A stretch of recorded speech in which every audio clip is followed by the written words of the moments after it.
Hi guys, my name is Hayden Crawford and I'm a wellness coach and spiritual teacher specializing in color therapy and numerology. Welcome to episode 2 of Cosmic Conversations. Now today we're going to be exploring the fascinating subject of plant-based medicines such as ayahuasca, mushrooms or shrooms, whatever you want to call them, DMT and other hallucinogenics that kind of invoke these very otherworldly and cosmic experiences, or maybe they do, maybe they don't. But this is really an exploration into the highs and lows of this subject. And I brought 4 amazing guests in with me today to be able to share their experiences and open up a dialogue so that we can kind of learn from each other, because I personally haven't had any experiences with any sort of traditional plant-based medicines like ayahuasca or DMT or mushrooms.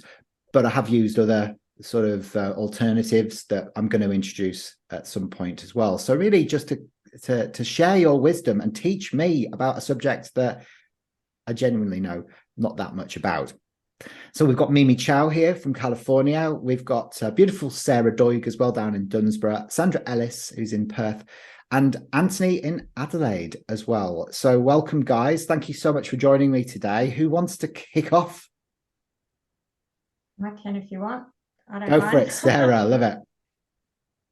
Okay. Hi, I'm Sarah, and thank you, Hayden, for having us here today. I think it's going to be a very interesting topic. I think everyone's going to have a very unique experience and to share. And just by tuning in with everyone, I think it's it's fascinating me even more. So just briefly, I have a couple of years ago, I was introduced to some mushrooms, and I had them and stuff. And when I had them at the time, I started to hallucinate and go into like that meditation state kind of thing. And I just went, I've meditated way better than this before. And I kind of just didn't go into it. So for me, I kind of shut down the whole experience because I was just like, I don't need to go any further. So that was just my experience at the time. But September last year, I had an absolutely incredible, what's the word? Enlightenment, I guess, that I went through. I was actually over in Sydney and I spent 12 days over there with one of my dear friends, and him and I just came across some DMT from a good friend and all the rest of it. And but prior to that, I just want to share that we were doing a workshop at the Hargis in Gosford. So we're on a very sacred land, and during that time, there was a lot of healing taking place while we were at the workshop with people and all that. So we were actually purging as well. So during those times there on the land, we were our bodies were purging and all that. So that was taking place organically without even knowing the DMT experience was coming. So that might help explain where we went with the experience. So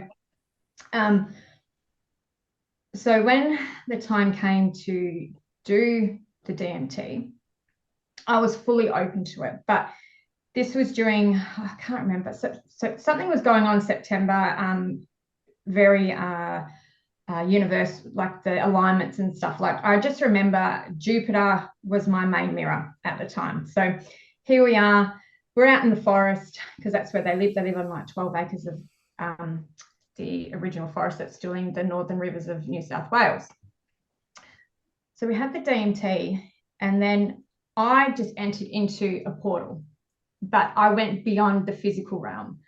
And then during that time, I just went, holy shit, like all I remember is looking up at the sky and knowing that Jupiter was just right there. And it was like a mirror reflection of the 5D consciousness of where it was going. And it was like, so I went into that, and then all I could see was the vibration of everything. So then for me, I was like, okay, now I've entered the road into the quantum field, which is the non-physical, and everything around was in vibration, turning into matter, into the color, into all of those forms before. So then once I was in that portal, of vibration and color and in motion of the universe, then I understood I can manifest anything, and then I can become the creation of all existence. Because then I could then obviously see the plant, the botanical realm around me as well, and then I could see their DNA, and then I could see the field of what they were in, and then everything was just coming into this alignment and vibration. And I remember looking at the people around us at the time as well, and they were it was like they were showing their DNA in the animal realm before they became the human existence as well. So there was a lot of their DNA that was vibrating and coming into existence. So for me, it was like probably 7 minutes of time. But once I came out of that, I was just like, holy shit, like we are the creators of any kind of, we can create any type of existence in our life, because I just entered into so many different like realities.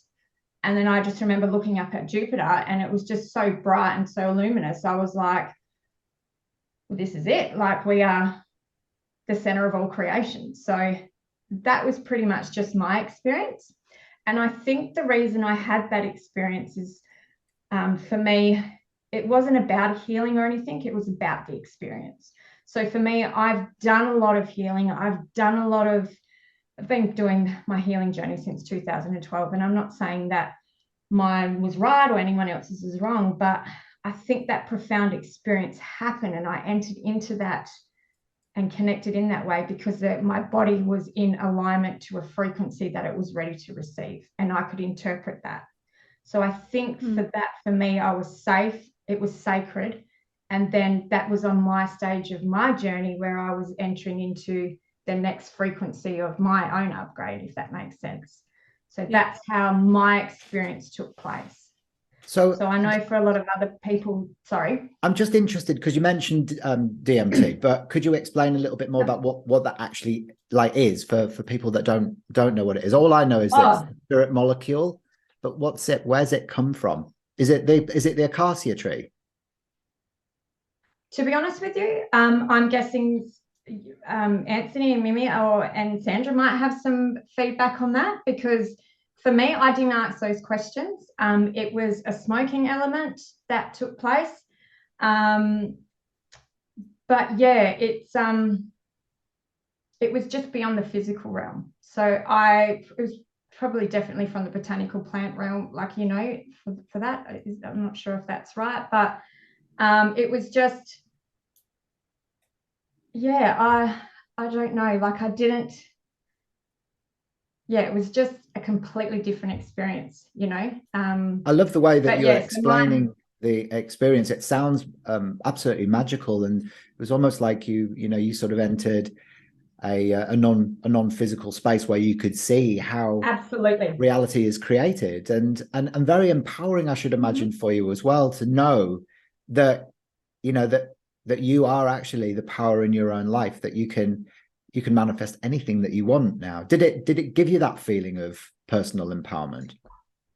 Well, because I've never experienced anything like that before, I was very unknown to what had happened. So for me, I was just a bit like, I flew home the next day and I was just like, what? I will never do that again. I will never enter that field. But I was like, that was just a story I was creating from the experience. That was just me trying to find something from nothing. That was just everything for me. So for me, I then discovered that, okay, just pull it back a little bit, Sarah, and just calm down and just actually understand it. Don't try and find something to compare it to. Understand it. Go back into, your innate intelligence of understanding and what you are teaching people and what you're trying to, because how sometimes we step outside ourselves and we forget all of the things we've learned. We're just like, blah, blah, blah, blah, blah, trying to find a story, right?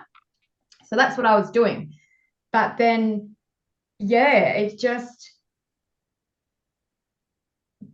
for me as well, I was at a stage where, look, I think I've spoken to you about this before, Hayden, where with Evan and Stephen Strong, they've got the rocks and everything, and we've had the Yowie experiences, and we've had a lot of encounters and stuff, and we had the beings at Uluru and da-da-da-da-da.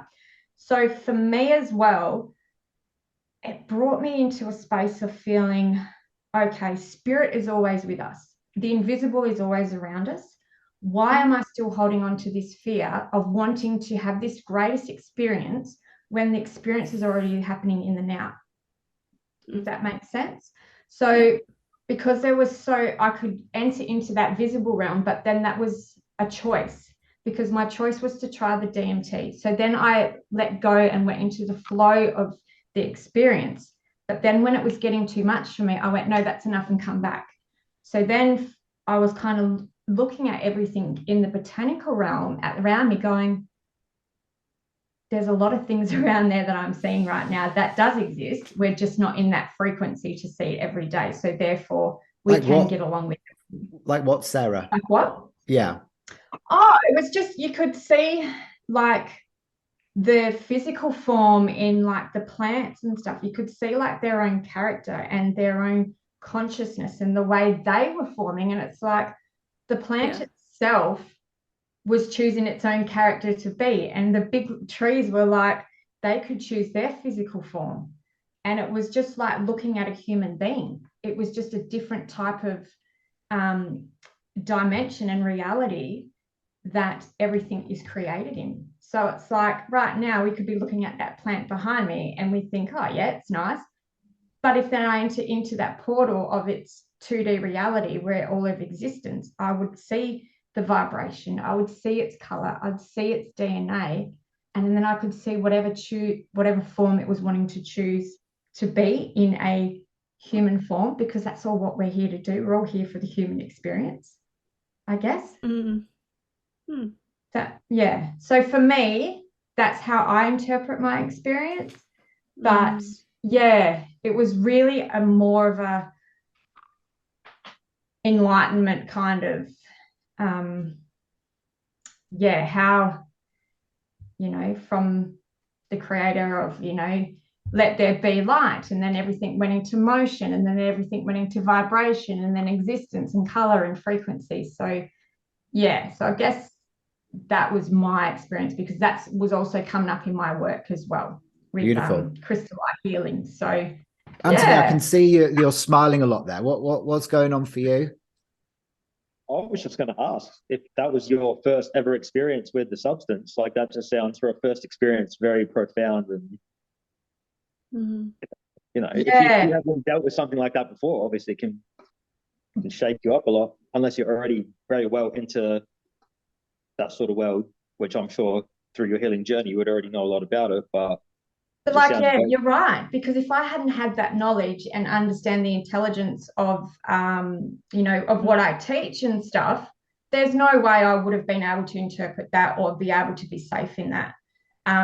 So I guess for me, it was huge. But going back to 5 years ago, oh my God, it'd be completely different. So, and it's the same as if I was to have DMT again now, it'd probably be even more different. The planetary alignments are all different now. The frequencies are different. I just don't know. Yeah, absolutely.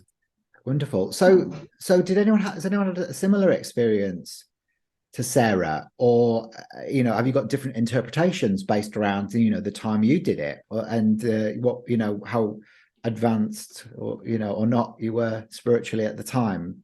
Sandra, you mentioned that you'd had it a while ago now. What went on for you? Quite a long while ago. I had my two experiences with psilocybin, which is mushies, psilocybin and then LSD in the 90s. So I had mushies the first, and that was a fucking horrible experience, excuse the swearing, but it was absolutely horrendous. I was as you know, like I was a depressive in my 20s. I was very mentally not in a good space, and I was sold it, so to speak, by a friend who said, it's like ecstasy with visuals. And I didn't mind an ecstasy. And I think that was a very bad way to terrible. Your friend did be so wrong. Yeah, so different. And not only that, I mean, I was also it was also very silly because I had read a lot about hallucinogenics, so I don't know what I was thinking in the first place. But anyway, I didn't have a very good experience. Nothing. Although I must say, I did have the experience at one point of being aware of my sister, I was in Perth and she was in the UK. I was very aware of her as a being, and that we were always connected, and I did feel the oneness of the universe, and I did feel love for the whole planet, which is, that. So that was the one part that was nice. The rest of it, I was sort of in a ball in my bathroom in the fetal position. Oh no. So and then on the eve of my 30th birthday in 1996, I took a LSD trip. And LSD, even though it's a chemical compound, it's made from ergo, so it is a plant medicine originally. A bit like DMT is as well, I guess. Yeah. Mhm. That was also not a very pleasant experience for me. In fact, it was probably a lot worse, but quite profound. And I'm not going to go into the whole drama of it all, but it was quite intense. I was naked at one point out on the street in the middle of Oh care. no. I don't know how I didn't get arrested, but anyway. Love it. But there was a lot of heaven and hell stuff going on, and I felt like there was this test from the universe going on. And anyway, it wasn't a pleasant experience. But again, I did feel that it did seem very profound. That was 6 months later, maybe 7 months later, that I actually did have a spiritual awakening. So nothing happened. I didn't have it.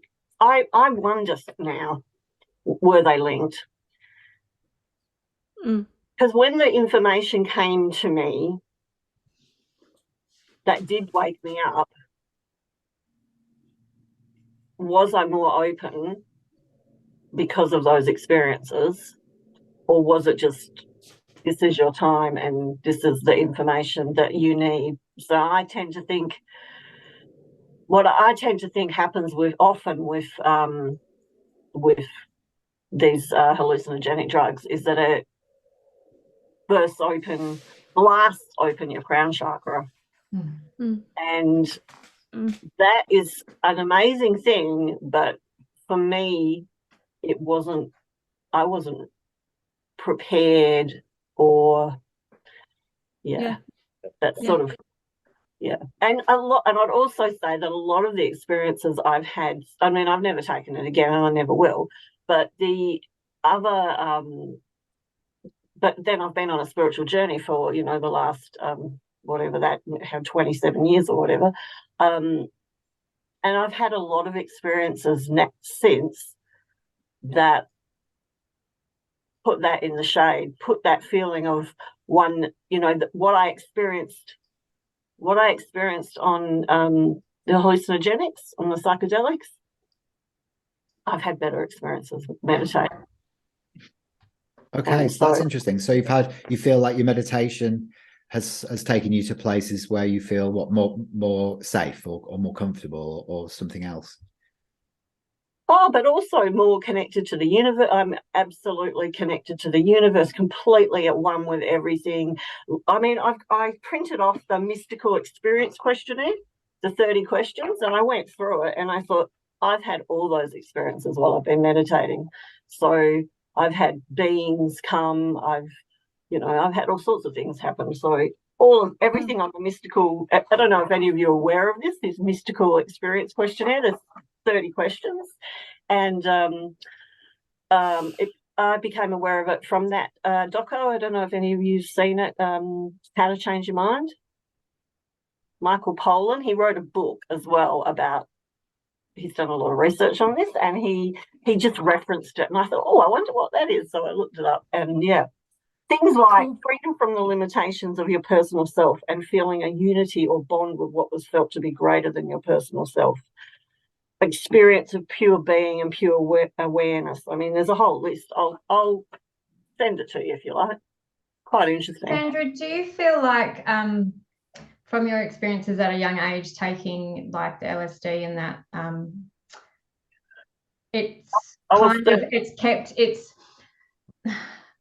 don't want to say this, and I should have said it for myself. I spent most of my years growing up on LSD and experimenting with drugs and partying and stuff, right? But it was also very traumatizing time of pain that I was holding on to. So that for me in itself, I was wondering, Sandra, if you could share, like, do you think with the crown chakra opening, it was opening up to our spiritual beings and they were like being able to, so feeling that love frequency for them to come in and to keep us going as well? I'm not saying we all take drugs and that's the excuse for it, but do you feel like some of those experiences may have been scary, but yet it was opening you up for that crown chakra to allow you to have the beings come and protect you in that kind of way because you were open to it? Well, I honestly don't. I don't actually know. It felt like the actual experiences of it just felt absolutely horrendous. But I mean, Timothy Leary and his fellow. I mean, I'm assuming you know about Timothy Leary. So Timothy Leary and Richard Alpert, who later became the spiritual leader Ram Dass, they were the ones who really brought this into, the culture in the 60s. And they were Harvard professors, and they, got the sack for it, basically. But Timothy Leary and Richard Alpert used to talk about mind and minds. No, they used to call that set and setting. So mindset and setting and environment. Yeah. And I don't think I had either of those right in my experience. And, I guess that's what comes up for me from what you were asking. And I think that definitely, and I think that's also probably why you had such an amazing experience, because you had both of those beautifully. Your mindset was obviously really good. You'd done all your healing. Or a lot of it at least, and you were in such a beautiful environment and with the right people too. Yeah, absolutely. Absolutely. I'd like to touch on set and setting soon. That's right. Yes, please. If you well, I'm just going to make mine mostly about mushrooms because that's where I've done 99% of my healing. So I guess we may as well just start with the plug of just psychedelics in general. So we all know that psychedelic plant medicines can be incredibly powerful tools for healing, but they're also not toys. Like, you can literally destroy your mind if used in the wrong way. So it's very important to use them correctly. I guess we'll just start with that. So obviously I want to start by saying that I'm not a scientist. However, I do have an abundance of first-hand experience that I've used for most of my healing, which, at least in my opinion, supersedes anything that you can read in a book or find on the internet. I'm supremely confident that psilocybin is the most powerful tool on the planet for healing trauma. I personally dubbed mushrooms as edible consciousness or edible truth, because psilocybin does not care about your thoughts or beliefs, nor your opinions. It will return you to the truth of our existence with continued use in the right way. Naturally, your ego will try to fight this till the dying breath. Now, the reason I said with continued use is because it takes many experiences to deconstruct the false ego. The ego is not who you are, but who you've become through a lifetime of programming, education systems, falsely identifying with certain groups or things, your job title. Obviously, you are not any of these things. Your inner child is who you are, before being indoctrinated into certain ideologies or belief systems about yourself and your connection to the universe. So you may have heard of this in the psychedelic community, referred to as an ego death. But what they don't tell you, it's not just the death of an ego, but also the rebirth of yourself. But I'd like to leave a warning here. While mushrooms can heal absolutely anyone, they're definitely not for everyone. From my experiences, psilocybin is not a gentle teacher. I would describe them as like a stern father. You hear of ayahuasca referred to as the mother or grandmother spirit, and I'm sure people still have rough experiences there, but a bit more of a gentle touch. So, I've seen someone say before, I've never had a bad experience with mushrooms. And they were very happy about that, which made me laugh. I just thought, my friend, you have not gone deep enough. It's not if, but when you'll be made to walk through your darkness. Psilocybin gives you direct access to your mind, everything you've ever seen, smelt, heard, touched, or thought, anything you've ever experienced. So the hard experiences are the one you learn most from. So I've had 50 odd experiences with mushrooms over the past 2 or 3 years, and at least 30 of those I wouldn't wish on a worst enemy. Yeah. The words fear wouldn't do it justice, so I've decided on terror. And I know it sounds horrible. A guy I follow on YouTube is called Adam, from a YouTube channel called Substance, and he had a video describing that state where he referred to it as eternal doom. I'd never thought of it described in that way before. It was perfect. So now, not everyone is going to have these experiences. Obviously, your experiences are very formed around your individual traumas and your personality and the way you deal with certain things. So despite it sounding like those experiences sucked really bad, which they did, I'll explain to you now why they were almost, for me, necessary. It couldn't happen any other way. Yeah.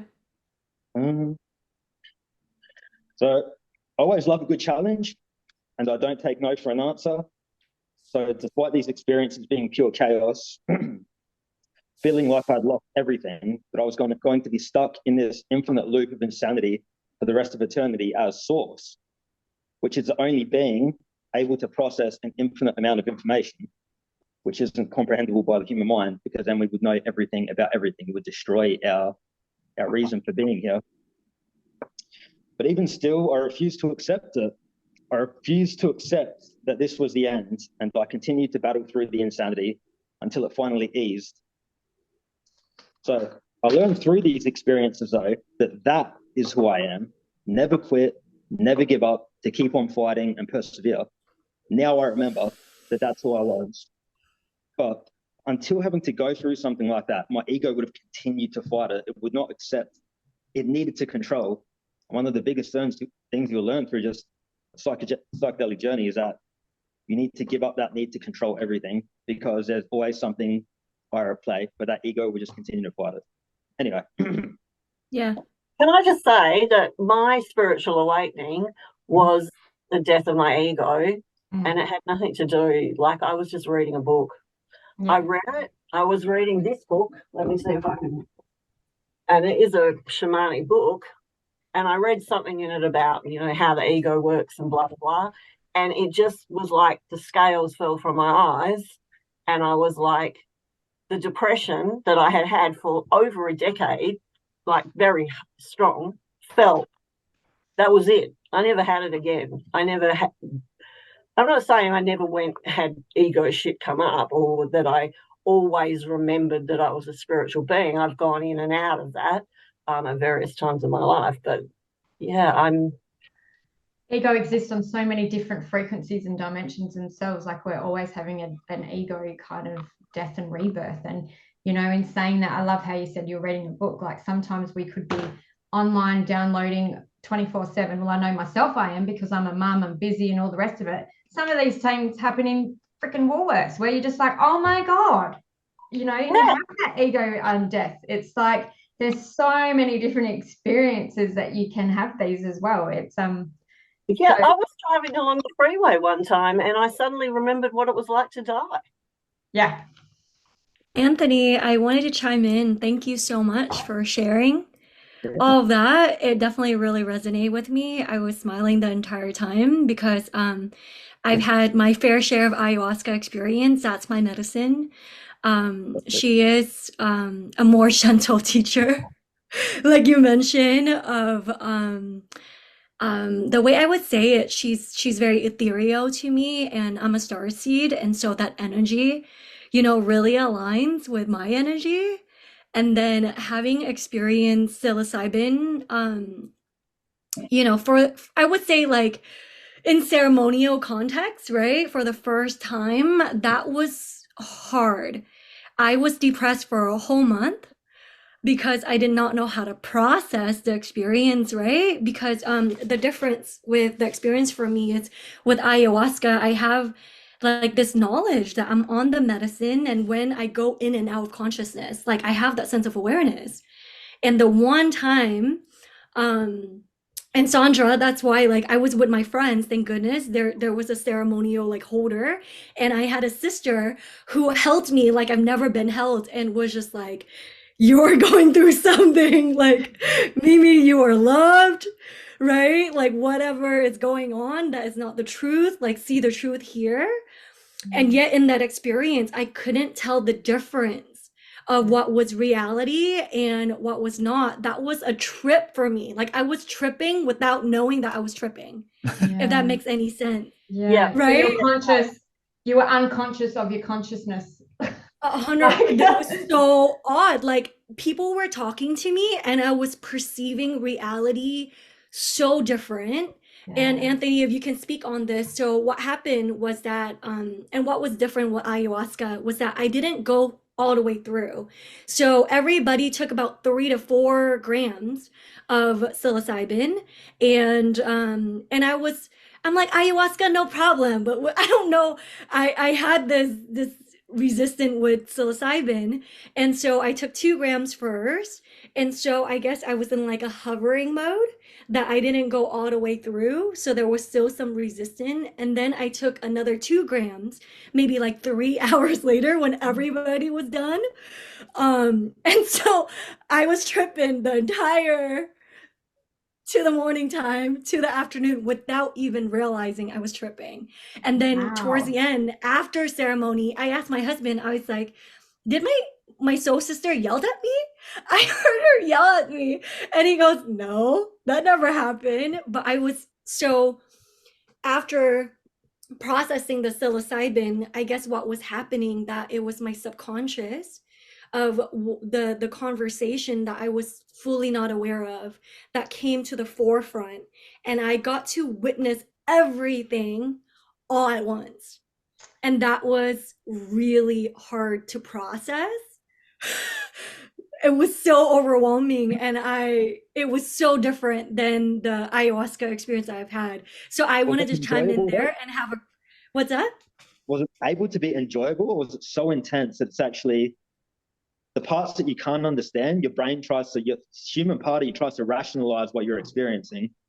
But some of the things you're experiencing are so aren't even comprehensible by the human mind. And that's where the sort of sometimes fear can come into it, because you're trying to make logical sense of something that is essentially illogical. You know, you're trying to have a material thought about a spiritual process. And a lot of times that can lead to fearful experiences. So I'm just wondering find a story. if it was, yeah. Was that an enjoyable experience for you? I enjoy ayahuasca way more. That's my medicine. Psilocybin is when I'm ready for a kick in the ass. and I would say that I'm the type of person to enjoy a challenge. And so it took me a month of processing, but once that happened, I made a lot of changes after, because I understand what my subconscious was bringing up, of like what my fears were, right? And what was I was trying to hide from. And so that really helped me of leaning in to making changes with my life. That was really helpful. What I love about you, Mimi, as well, is that you and your husband both, sort of take plant-based medicines. And so you kind of evolving together, aren't you? We are, yeah. That's beautiful. Do you talk about your trips all the time together, and do you have similar experiences, or do you guide each other through it as well? Are you guys ready? Yeah. Okay, ayahuasca. Well, my first experience was with daime. So daime is similar to ayahuasca, but it's originated from Brazil. And so I feel like for me, energetically, she's a lot more gentle. It's a very like nice flow, and I'm eased into it. And so ayahuasca to me, it's more intense as to it's like a roller coaster ride when whoo, like here we go, and then we go straight into it. And the yeah, Henry and I, my husband and I have sat together in 8 ceremonies. And then I've was called to go on another retreat by myself. And so I've had a couple more times without him, and this is our path. So, sometime and recently last weekend, I just sent him off on his own journey. I was like, I've had my, energetic clearing and my lessons. And so we started out sitting in ceremonies together, learning together. And then, I'll be doing my thing. But his feedback to me was that I could feel I had so I sat together in groups. So with Daime, it's more of like a church context where everybody comes together. They do it almost every weekend or 2 to 3 times, and I couldn't understand that. But now having experienced ayahuasca, I'm like, okay, I can drink Daime like, back to back, no problem, because energetically it's like so much more gentle and easeful for me. And I wake up for me it almost feel like a MDMA after effect where it's like full of love, everything is brighter, the sound it's like so beautiful without anything. That's the effect Dame has on me. And ayahuasca is different, right? Ayahuasca is so intense, and my personal experience is like I almost get like teleported. So what it feels like for me is that the building that I'm in, the people around, they almost all disappear. And then I would be teleported to different places. And also I also switch to a different consciousness of my soul. um I'm thinking about a ceremony that I was rolling on the ground, and at some point I was shifting in and out of consciousness where I have an awareness of being Mimi and being in the surrounding that I'm in with all the people that I have, and then I'll shift into another consciousness of another soul that is not human, that is on a completely different realm. um and I just have, and Sorry, is what's that really your interesting. Sorry, is that your higher? Are you talking about your oversoul, or are you talking about your shape shifting into a different energetic kind of soul, like on a different planet? Like, is that? Good question. It's hard to explain because that's why I'm going into telling you Sorry. about the people that I've sat with. It's very interesting, right? Yeah. I don't have the answer for that because so some of my ayahuasca experience is with a community. It's called One Heart. So that's number one, and then spell out heart.com. So I would recommend looking on their website for resources. There's a 500 pages white paper, and there's research there. They talk about the third wave of psychedelic, and there's a lot of entrepreneurs, millionaires, billionaires, creators, creatives that sit with plant medicine to get out of this certain mindset, right? And able to shift their way of thinking. And so One Heart, it's a trusted source that I've sat with. And what I want to dive into that's really interesting for me, because it's a 7-day experience, and it's a 7 weeks or 8 weeks integration process. Yeah. And so you go through reading certain books, like there's a bunch of books that we can dive into. The surrender experiments, it's talking about a lot. So what they do is help prime the mindset and being open up to having this experience. And then when we get there, it's 7 days of the full-on experience. And so they have breathwork facilitator, which I find very helpful. And sitting with the medicine, it is about the breath. And that's what I've learned with Daime as well. And I wasn't like well versed in breath work or anything like that when I sat with Daime. But one of the brother I sat with was like, always remember your breath. Like breathing is literally the secret and the key to you navigating his experiences. I had no idea what I was in for. And so they have breathwork facilitator, back to One Heart. And what I find fascinating is that I went on one trip and there are 3 plant ceremony.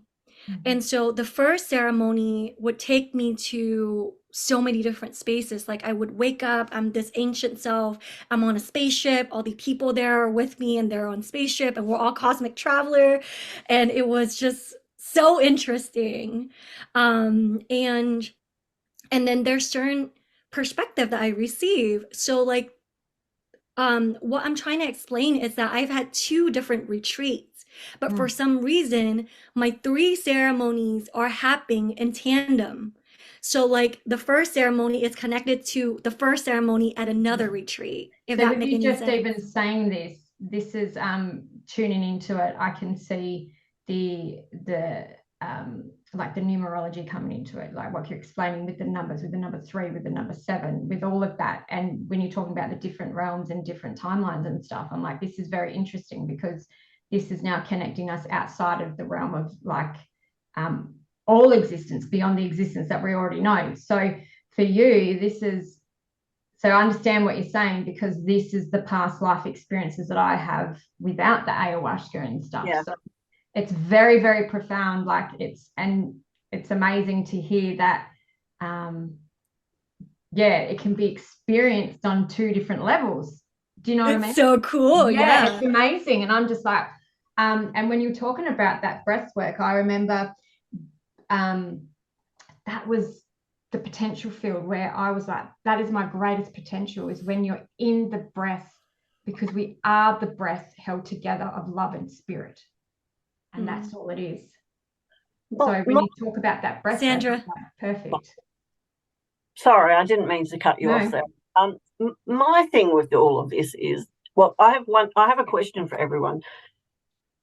Did you were you already spiritually seeking and spiritually awake when you first had your first experience of plant medicine, or were you just like grooving along and, you know, oh yeah, great, I'm going to try this? I mean, I know Sarah, you've already explained, but for the rest of you, was maybe we could bring Kelly into it, because Kelly, you've just joined us. Hello, how are you, my lovely? Yeah, before I was awake. Oh, that's okay. I let you in because I know you've got something really lovely to contribute. Can you answer that question for Sandra? Yeah, most definitely. Hang on, I'm trying to find the best spot for you guys and move you around and give you an experience at the same time. So for me, plant medicine wise, I've only ever done mushies or weed. I've never done anything else in the spiritual sense for that type of, like, you know, going in for a spiritual experience. Rewinding back, about 7 years old, I was hit by lightning, which expedited my journey. And then again, at 14, I had a near-death experience, which was from a fall. I've got a big list. I was going to be all prepared, but Kelly being Kelly, this is how it comes out. Anyway, and then every 7 years I have a near-death experience, and I'm at my 7th near-death experience in this lifetime. I have memories of 8,972 reincarnations to date. Wow. Remember, Wow. one of those existences I lived for 777 years, hence the 777, but I was not a woman. I was a man. Every 100 years I reanimate on the 17th of the 7th, and that's to bring down key information through the connection of my highest source. And some would call it Gabriel or Jabril. Others say it's not even an angel at all. All I know is that from my communication to where I am now, we created a way of being unified without knowing, and then now we're realization. So if you imagine 7.7 billion different entities all wearing the same suit so that we could coexist, that's what's happening right now. really, really cool. Yeah. Yeah. So, Yeah. and basically we're trying to find a symphonic harmony. And so in saying the memories or journeys that I've taken on something, or whether I was straight, to this day now, I don't really differentiate between existence. It's just sort of, my kittens are playing, sorry guys. It's just sort of a shift in conscious mind more than existence now. So the form, obviously there is a certain point at which we have no form, but we all exist there. And so that can be perceived really differently. But yeah, on the topic of having things and enhancing it, yes, it does make a difference, and it has helped me through my journey at certain points. Yes. So, wow. Sorry, carry on. I can chime in too. Yeah, go on. Yeah, answering your question, Sandra, unless you have another question. Yeah, it was interesting for me because I was raised Buddhist and I was raised in Vietnam. Then I find my way to the Catholic Church, and then I sat with the medicine, and my third eye was wide open, and I was driving on the freeway, seeing a bright pink. I mean, it was in daylight. It was 6 a.m.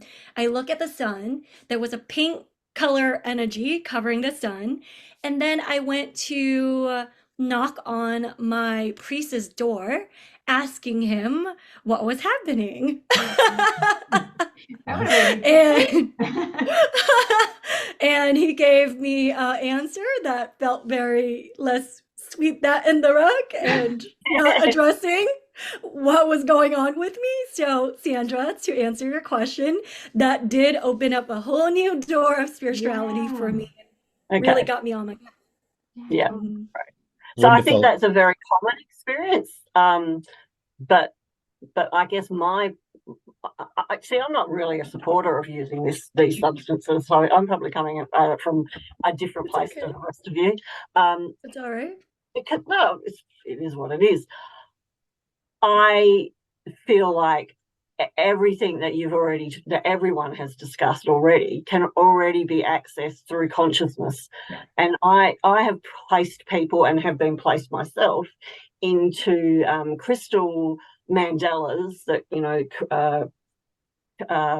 surround your entire body, that put you into an altered state of consciousness that is very incredibly safe, that you will not have anything terrible happen, but that you can experience past life regressions, and also that's only a tiny part of what you can experience through that sort of experience. But in saying that too, that is how everything's formed. We are, the world and planet Earth is a crystalline grid. So our crystals are created from that. So what comes from that is the botanical realms and the spiritual realms and all of that. So whatever we're connected to on whatever, it can be, like you said, it can be crystals, it can be medicine, it could be anything. But it's all about the heart frequency, I think, and where you're at with the connection of the frequency and its vibration. If you're in a state of fear, you're only going to create I'm saying you are, I'm saying you potentially can create an experience that is fearful. Yeah. I think you're right.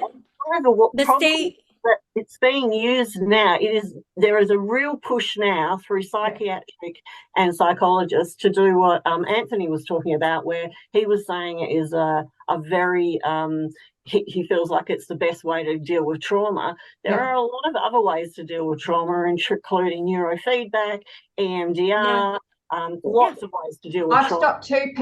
I've stopped two men in the past 6 months, and I'm not saying I have knowledge and experience, and this is just from what I'm through the messages that I receive.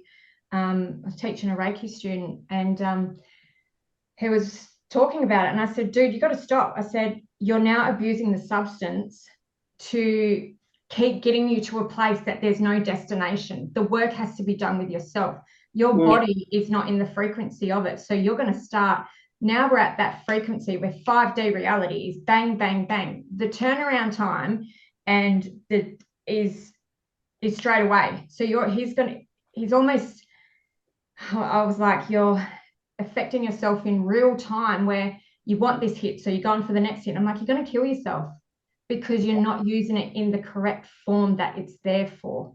And that's the trouble, is you've got to do the work. You've got to get into that heart space. And like you said, Anthony, it's that ego. You've got to death that ego, because otherwise it's going to keep popping up and it's going to keep you at that place. And if you're doing all of this work on the outside, it's not it's not mirroring. So therefore it's not the outside world's not going to work with you.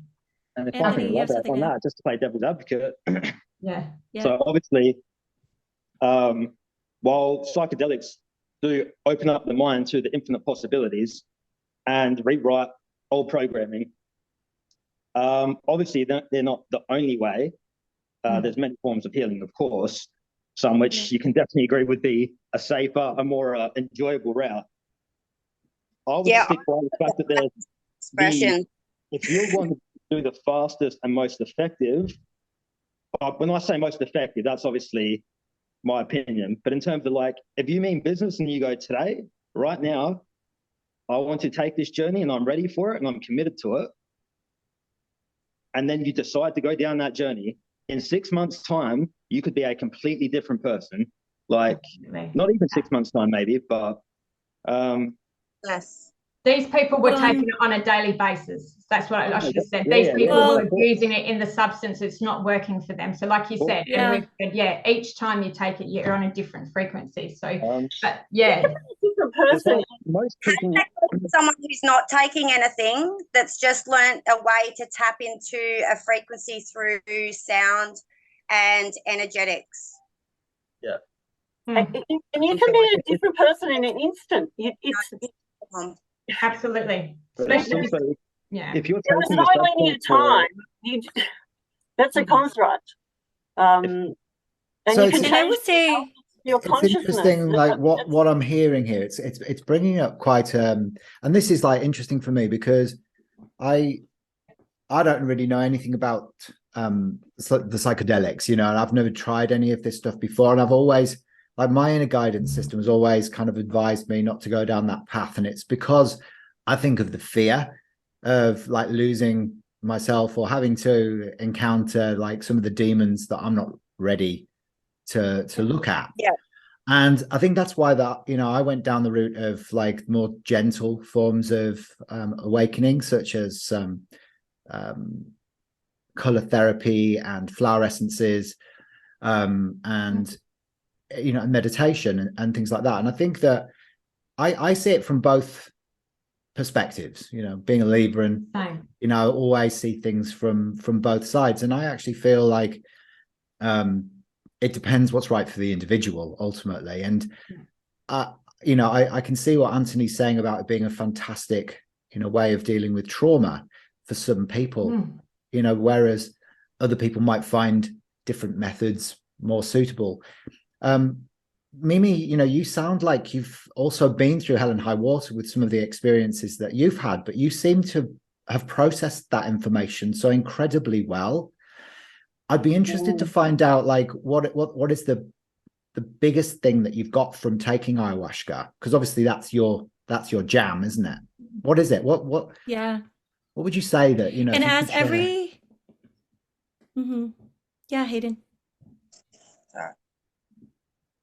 What I wanted to share as everybody was chiming in, I would say that there's a difference between recreational use, just doing it by yourself, like in your house, versus doing it with experienced ceremonial holder. I do have more experience with ayahuasca, and what I wanted to bring up was the way of living, the teachings within, not just from taking the hallucinogenics, but it is a way of life, and the teachings that comes with living this plant medicine that come life. with that, the principles that come with that. So I think and they're very ancient native teachings that have lost its way in our Western world. And what has been very interesting for me is and what I wanted to share with the group, and I want to hear your thoughts on it, because again, I'm talking about 3 different ceremonies at different timeline. But the first ceremonies match where I'm taken to my human self. So connection with my grandma, processing my current like life and all of that.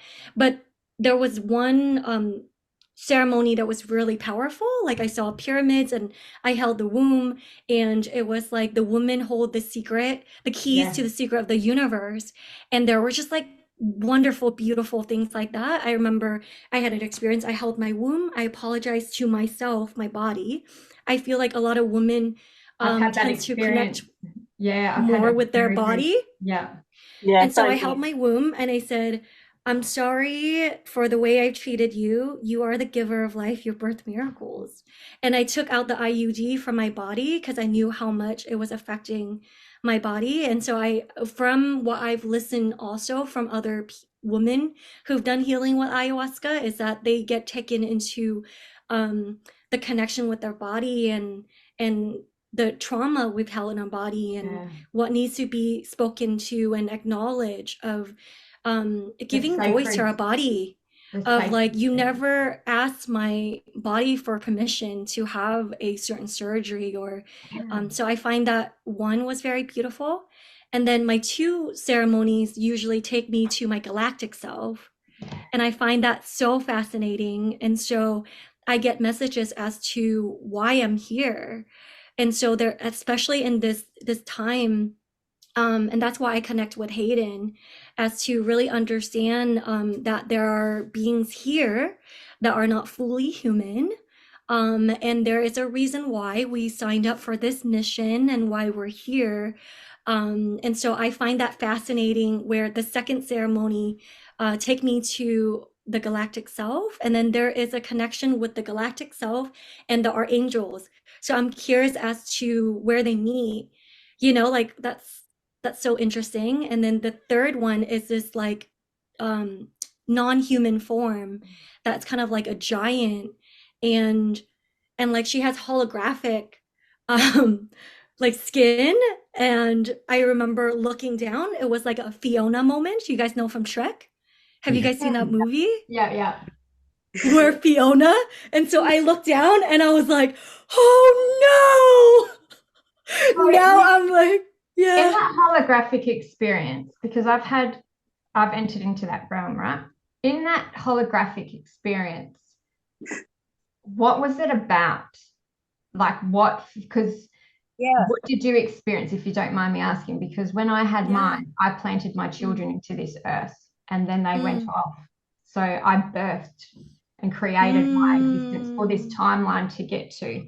So it's very interesting that you've entered, because what you're explaining is I've entered into those in the same type of timeline. Did you draw your full doll, Sarah? Pardon? Did you manage to draw or paint your fall? Like, so I call it the fall, but hang on, I'll find mine.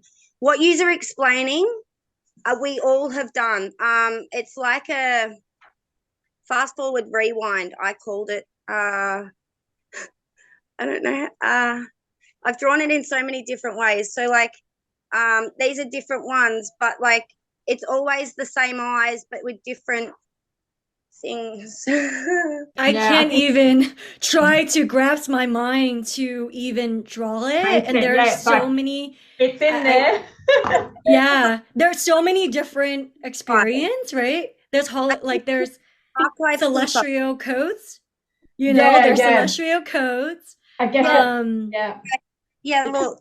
That's brilliant that you're able to draw it, because wow, that's fascinating. That's incredible. Experiences are outside of language. Any true spiritual experience that you have, whether it would be induced by taking one of these hallucinogenic drugs, or whether it is from meditation or crystals or whatever, however you get there, you're stepping into a realm that's it's outside of language. And exactly, Sandra. Oh yeah, so I've had those experiences through meditation where I'm just, and you can't describe it to anyone because it's hard to describe. But I'll go back, Sarah. My galactic self, I'm portaling my starseed baby here. So that has always been known as to why I'm receiving these experiences and Yeah. portal and all Yeah. of transporting little starseed baby over here. Yeah. If I may be honest with you guys, the other being, it felt like for some Merged. reason. I've already merged with I did a 72-hour, it takes 72 hours and you merge completely with your higher source self. I'm trying to show you guys, I archived all of us. I don't know, I think I'm the archive keeper or some shit. I'm a little bit kerfuffle, but I've got all of yous in here. I mean Oh, it. Like, wow. Incredible. Well, we're all one, so we all exist in the one. Oh, yeah. So yeah, so you were saying that you birthed your Do you mean you or your child? Do you mean yeah, when that's what you I'm asking, your holographic galactic self, did you also birth your is that what you're saying? did you birth yourself? I Or- no, so I remember being in the holographic field where I was like, right, I'm going to I had Yeah. 2 embryos in the field, and Yeah. then I planted them into Earth, and they went down as the starseeds. One went as a whale, the other went as a dolphin, and now they're back in the timelines of where I'm at today. Same. Yeah. Oh, wow. Same. Yeah. So, Oh, Mimi, I was like wondering, is that what you were saying, you birthed or something? No. Oh, Whoa, this is a whole different ballpark for Ah. me. It was more of the remembrance of my soul origin, which Hayden Yeah. talks about quite a bit, right? Of this starseed self. I've seen my Yeah. ship, and so Yeah. I understand there's another version of me in a galactic reality outside of Earth. And then there's also this gift of remembrance now in my Yeah. human self as to why I'm here, Yeah. and that I'm bringing my starseed baby from a different to have their journey here, and it's my job to make sure that my starseed baby are having a good journey. And also, like you And that they mentioned have a good time. the last time we spoke, Mimi, that your husband is a commander, isn't he, of a spaceship? Yes. Wow. So that's very Right, it ties, yeah. and that ties in with what Yeah. Anthony was saying to us the last time on episode 1 of Cosmic Conversations. You had this information passed on that you are a commander on a spaceship as well. So I'm finding that this is becoming quite a common Wow. theme. Did you want to Yeah. explain a little bit more about what that means to you, Anthony? I would love to hear it, Anthony. I mean, honestly, I don't really know much about it. Besides, I already had it written down in my diary before I had it, many Yeah. months before we even had that conversation. So I was sort of just expressing what my intuition felt, and then to have it, sort of confirmed by someone that I've never met before was very strange, honestly. Because when I wrote it, I just wrote something that I didn't know yet, and then that happens, and I was like, okay, well, there's something there. But besides dreams, like, you know, I have many dreams, very vivid dreams, or ones that I don't remember that well, of being on a spaceship or having other people around me. But besides that, I don't know much about it. I don't have any Yeah. I mean, What me does- personally, I can't. What does Henry? consciously How does he interpret that information? Like, does he know more about it? Yeah. I find it interesting. So with one of his ayahuasca experience, he felt like he was unplugged from the matrix. And so he was like, you know, breathing like that. And then he heard the voice of like, calm down, Commander, we're here with you. And like, just calm down, we're winning. So technically my husband's on vacation, being here on Earth, and I don't like it very much here because the energy is dense. And so he has the download from grandmother ayahuasca as to the remembrance of how we're married in the galactic realm, and why I'm here. Actually, it's because he wanted to come here and experience this realm, and we're meant to create some sort of change here. And then so that was the ayahuasca, and recently I felt called to tell him to go on a retreat I was mentioning with you guys, and he had experienced another medicine I'm not familiar with, and then there was something called Bufo. And so when he did the Bufo, it's a very short experience, but he was straight unplugged again, very similar to ayahuasca, and it was like that remembrance of the commander self again. And then so happened that the owner of the land, David, who had the experience with him is also a commander, and the shaman was giving them the galactic codes. I can share with you guys what it looked like. The galactic codes, and they have some sort of numerology, the shaman did, of figuring out their commander self. So Henry was like Commander 148 or something like that, and then David was also Commander 148. So there's no coincidence talking to Hayden and Anthony are here with me, because I was just naturally drawn. I'm like, we just get it. I just felt like, and so that makes sense as to maybe there is connection with you and my husband, because if you think about it, we're married, so our souls kind of merge as one. All the men So are we experience things. different ships too. So Commander 177, you're looking at her, same. And so I have a partner too, but not with me. There's 14 in total, and there's 7 gates that we predominantly monitor. Hayden, you're still on, I can't see you, but I'm trying to get Hayden there. Yeah, I'm here. Hayden, yeah, so we need, you know what, I've got better screens too that we can use too, better programs that work better, more effectively for this too. There's less interference with the galactic transmissions. And so I did go through that with Todd Medina, David Starr, a few others. We tried to there was a few glitches in the whole system, we'll call it like that. But basically errors is what I pick up, like you. We're here for the Arcturian side of the work predominantly. Andromedan, obviously we're bringing through some of that Andromedan infotech and so on and such forth for the healing side of things. That's all part of the process. Sorry about the binging. But like, I'm really noticing now each of our specific roles in what we're doing. So some of us are more present in the remote viewing task. Some of us are anchoring. Some of us are activating. Some of us are conduits, so on and so forth. But as we're coming to this realization, and as you pull together all of those little source parts or fractals that we have, you will eventually get to a point. And I'm not saying that the plant medicine, I was predominantly acacia, or acacia is the plant in Australia here. The acacia tree, yeah. And yeah, so that was predominantly, you'll notice in all my videos, there is always an acacia plant. As much as I can, if I'm not inside, I'm outside. I did a lot of what we call sigil work or energy work and marking. I can share that with people if you're interested. In the ground around trees and around burial areas that help to clear the atmospheric density that we had here in Big Blue.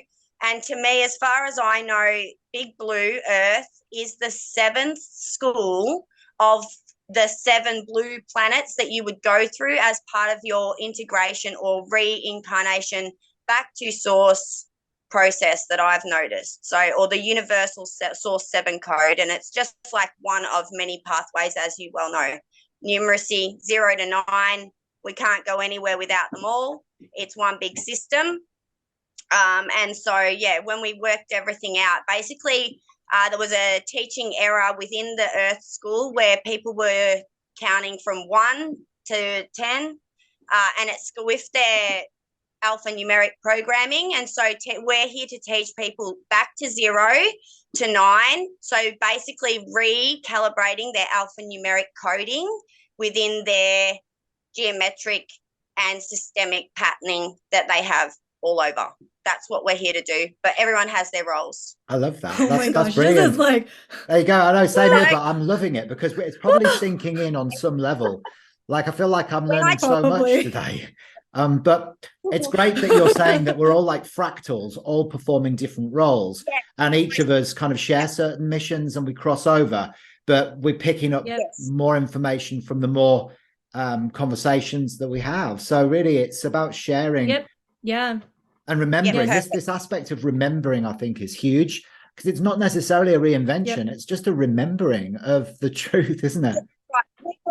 All this, even this that's happening right now, is like deja vu to the ones that are fully aware. So for me, it's like deja vu. I love when I get an aha moment. It's like I get a little surprise, like, woo, that was cool. Otherwise, it's really just like a script playing out that I've already seen and done.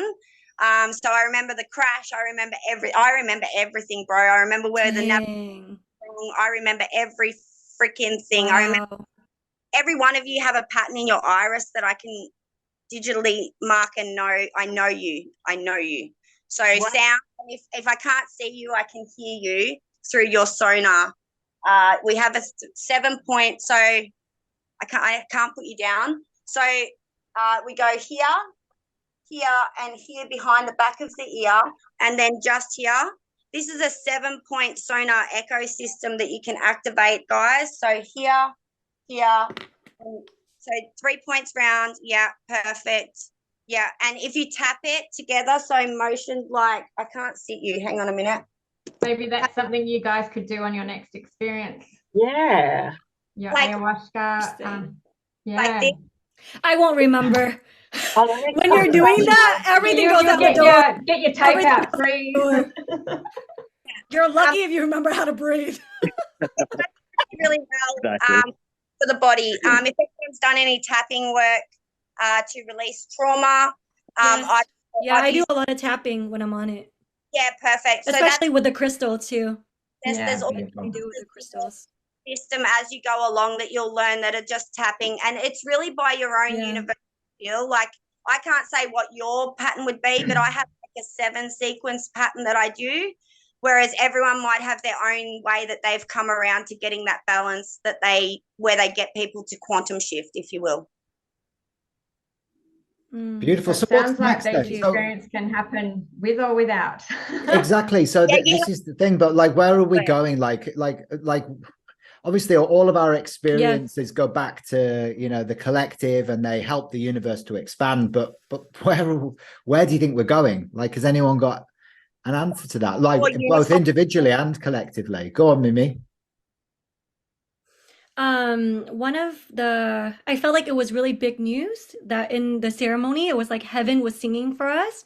And so what I received was that there are organization like One Heart, which is, tech founders, very smart, brilliant people, and people coming from all over the world, right? You have 50 people coming from all over, sit together in ceremony.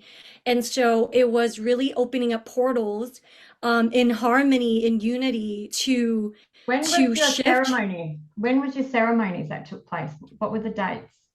The ceremony, the last one was end of August. Okay. And then prior to that was October of the year before that. So they weren't And around then any alignments or equinoxes or solstices. They were just pure ceremonies in sacred ceremony for what it was about. yeah, but Okay, it cool. usually sometime it ends on like full moon. Okay.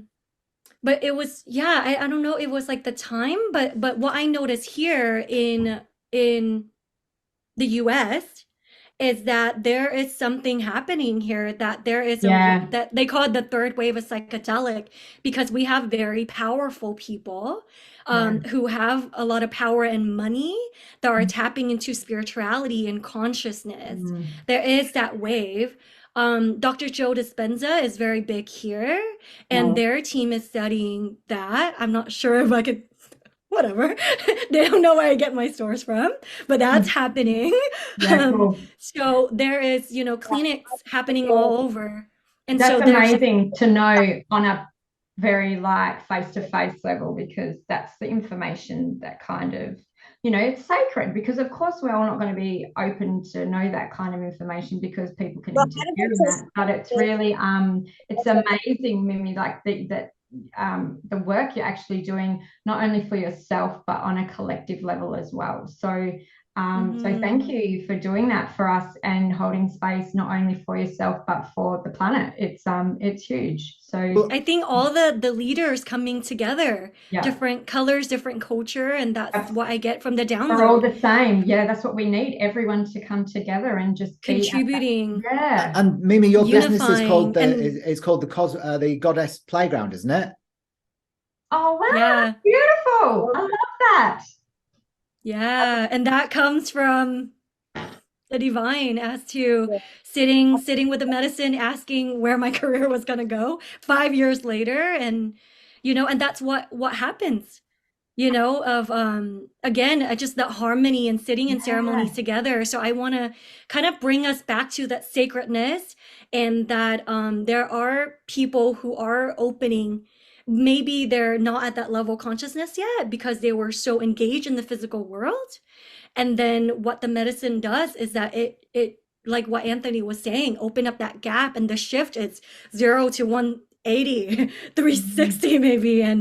And so that unifying of all the culture contributing, I find that so fascinating, returning back to my roots, my Asian roots, instead of being so Western, because we're fully immersed into this. And so there's so much happening here. And so I want to relate that. And then the heaven were like, they love it. They're like, yay, portals are open, good things are happening. But we love it too, listening to it now, like, as well. So it's like our heart, you know, so it's beautiful. Thank you for sharing that. My biggest concern, like, I'm writing a book at the moment. I'm writing about how I healed my own depression with my spiritual awakening. And in the process of writing that book, I've done a lot of research, and I've looked at antidepressants. I'm very antidepressants, and because they don't heal people, they can stabilize. I'll stop you right there. Been on them for 12 years, and I still have the same experiences. Can I just say that's fine. Everybody has different experiences of them. What I have discovered with a lot of my research, reading peer-reviewed papers, is that 80% of the effect of an antidepressant, they have, you know, these peer-reviewed papers say 80% is placebo, and placebo just means consciousness. Cool. So if you believe the pill will help you, and the pill will help you. It's like a vitamin. So what is changing is our consciousness. Yeah.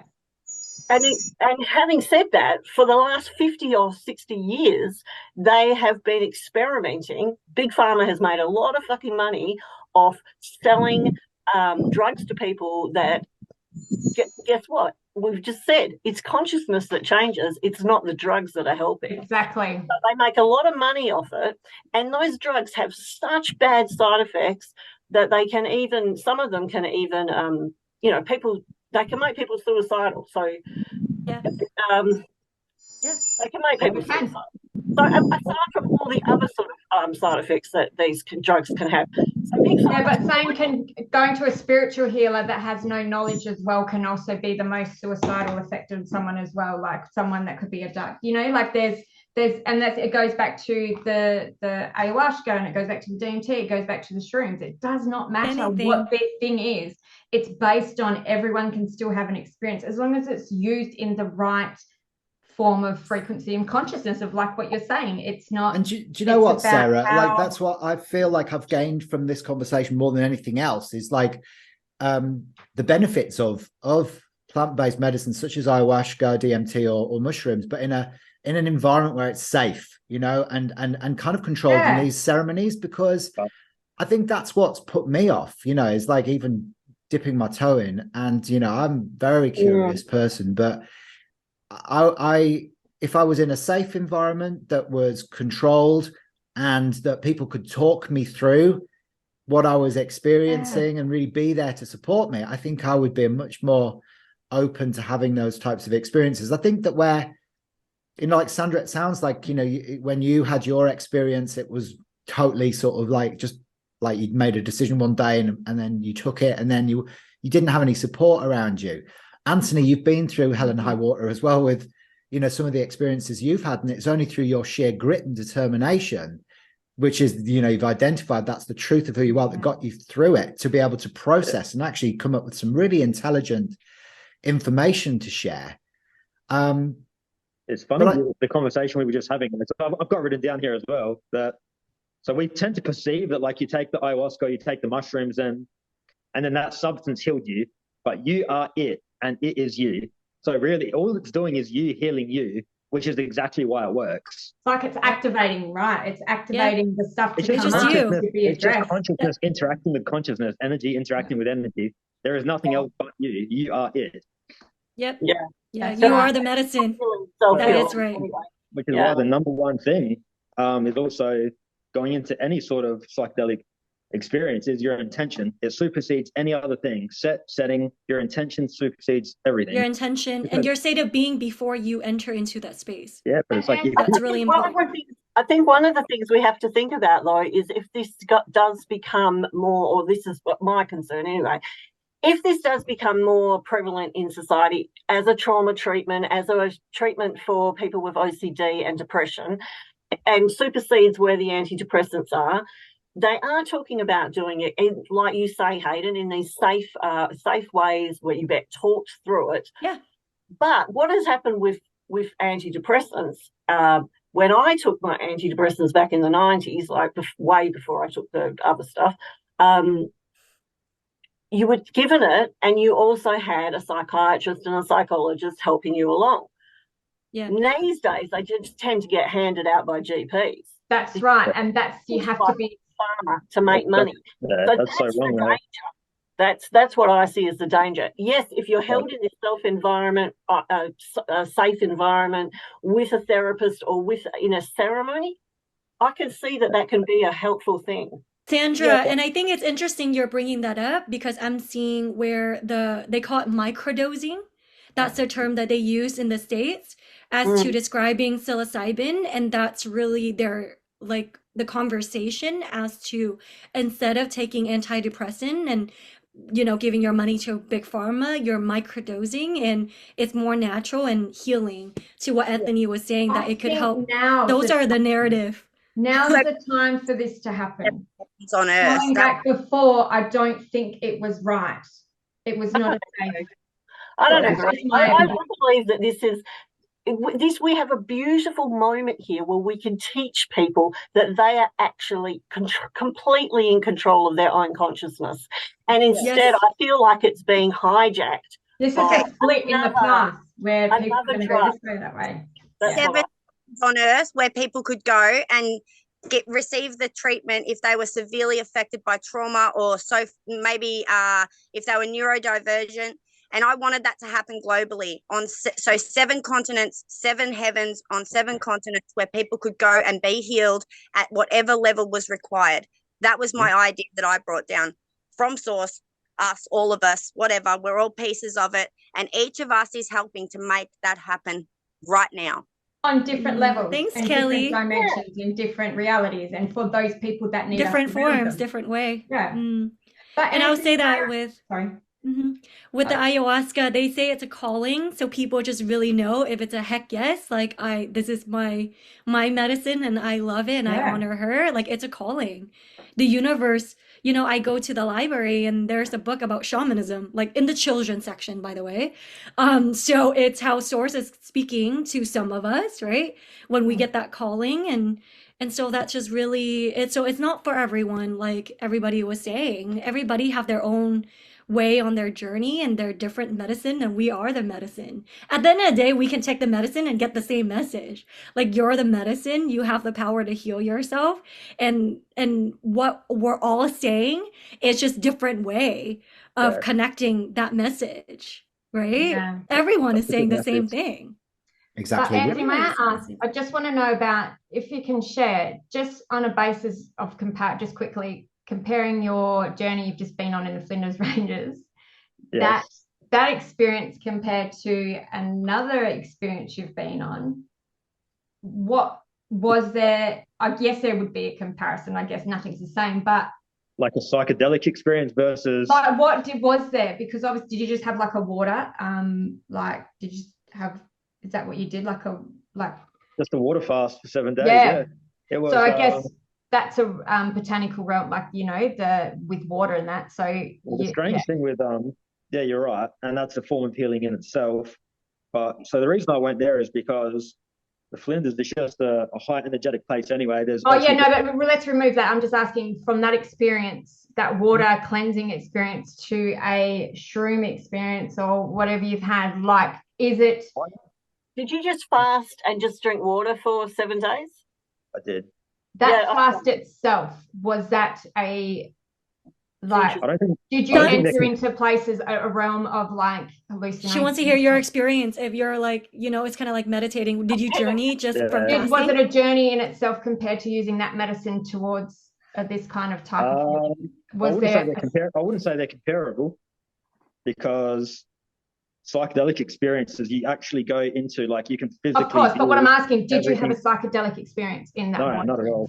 Okay, so completely different. Wow. Okay. Yep. So I've done a water fast. It was only 5 days, and it was probably 20 years ago, more than that. And I definitely hallucinated. Really? Interesting. So my question is, Hayden, you might chime in. Is it because some people are more in tune than others? So some of us will receive more. It open up the plant medicine. It's opening up our senses and we receive more. Or some people are more naturally psychic or in tune that they don't need the experience, I guess, as much. I don't know. I really don't know. My feeling on it is probably yes, that some people are just a bit more sensitive and open to it, depending on like your soul's journey, etc., etc. But I don't know for sure. I just think that we're all so unique, and we all just have our own experience and interpretations of those experiences. Some people are visual, some people are auditory, some people are sensory. Like Sandra, tripped out on having a water-based diet for 7 days. Anthony didn't feel anything. We're all just unique humans having our own, experience. And I think that all of it is perfect and all of it is absolutely spot on, and we get what we need from everything. But my sort of thing now is like I'm curious to find out like how where this is all going as a tool, really, I suppose. There's no right or wrong way, is there? No, there's no right or wrong way. There's just your way and then another way. Like, yeah, that's right. There's 3 sides to everything. There's this, yeah. So it's, I guess, from here, the conversation's gone into every kind of reality of experience and journey. But what we're discovering is you don't have to categorize yourself in a spiritual materialism role of leadership. It's just being who you are, connecting to the realm that you resonate with, to feel safe and to enjoy the process of it. And whatever you do about it, there's no right or wrong, and there's no judgment, because it all comes from the heart frequency of just your journey, like admiring everyone's journey. Like everyone has a journey so different, but we're all on the same path of just wanting to do the best we can for ourselves. And the principles that come with it, I think, are so important moving forward, and teaching the future of humanity is like, yes, we can do it, and we will do it. We will hold space for whatever it is that we're wanting to hold space for those people, but teaching them right. Don't just leave them out to be like, oh, well, that's your journey, you just figure it out yourself. No, hold space for each other to take them so they can move forward and they can keep moving. And like everyone's has profound. We go from here where we keep ascending with the planet itself. We're ascending in so many different things. We're going to open up, fuck knows what we're going to open up, but like it just goes to show we're all doing such a beautiful job in itself. And I think that needs to be recognized and acknowledged in all of us, that like, thank you for doing the work, not only for yourselves, but for this planet. And that's what's important too, I think. And I want to chime in. It's just like why I'm laughing. And I don't know, Anthony, if you're feeling the same, because I like feel like I want almost to have an ayahuasca flag and being like, I'm her ambassador.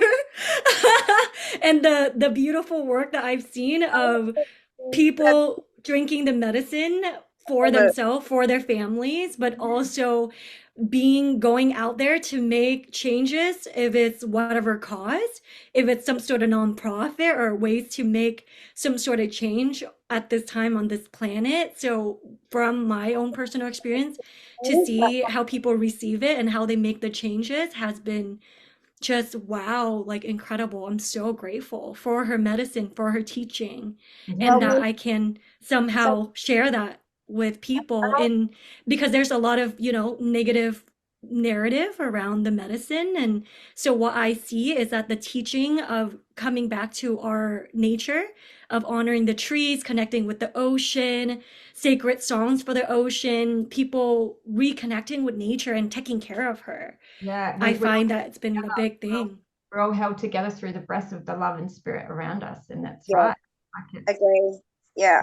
Mimi, I've always wanted to do an IR journey and haven't been able to because of finance. So a lot of my journey I've done at home, people wondered why.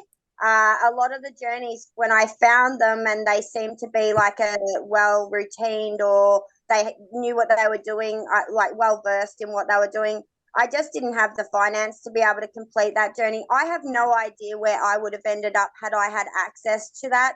This is just a journey that I have done through near-death experiences and through other avenues. Incredible.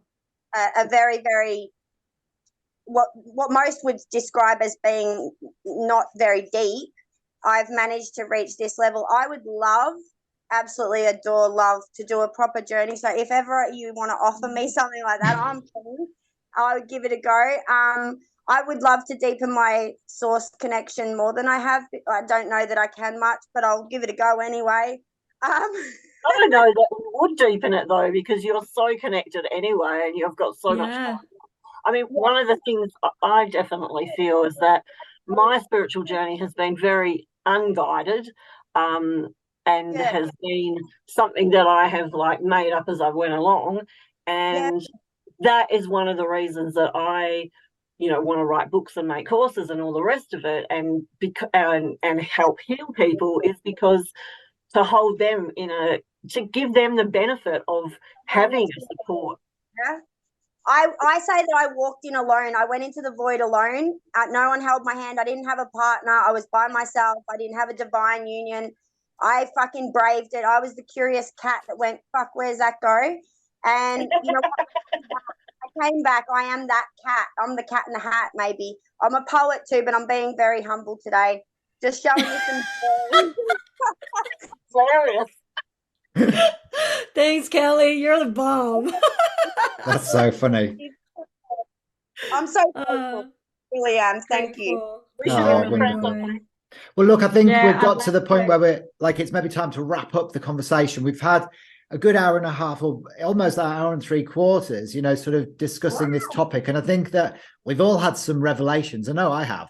And I think that, that's the key. It's like just bringing it back to basics, isn't it? That we all have our own unique experience. We've all got our own gifts to share, and we like, everything's okay. Let's go out of judgment, really, of anybody else's journey. What's right for one person isn't necessarily right for another person's journey. And just do it in a safe environment. I mean, sometimes we do have to kind of just throw ourselves in at the deep end, and it's like, but probably for a lot of people that's still quite scary. And I don't know, maybe the generations are slightly more sensitive now than they were in the past. So having a bit of support is, I think, is so important and so beneficial. So having the support as people venture into the unknown, and seeing it as a safe place instead of it being a scary place, because I don't believe we live in a punishing universe. The divine is love. That's it. And if we can just feel that love. Benevolent, definitely. Yeah, I agree. There's a lot of false love and light out there too that needs to be really deciphered and discerned as well, I think, and that's the future of our children as well. Yes. The education for them. It's like, because some people feel like they're safe just going into doing all this stuff, and they may not be. They could be in the wrong hands, and that's nothing through. That's just through not knowing. So. I don't know if anyone else was really picked up on this. At general schools, they teach these 5 senses when we have 7. That was a critical error in the system, so that's being rectified as we speak. But like, there's this depth of communication that needed to be globally known, not specifically, that it was hindered or anything. It's just the way that it was fed out, you know, just the way it came out, the info as it does, like on any algorithm, as that info came through, it just got sort of squiff or whatever you want to call it, displaced or, but we're good now. We're all aligned. We're going beautifully. I'm liking it.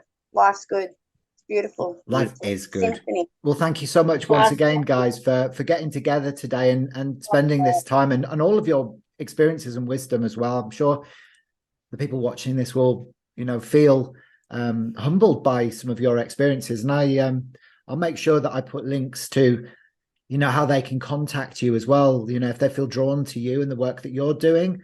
So please make sure you email me, you know, either your social media details or your websites and stuff like that. And I can include them in the final edit of the video.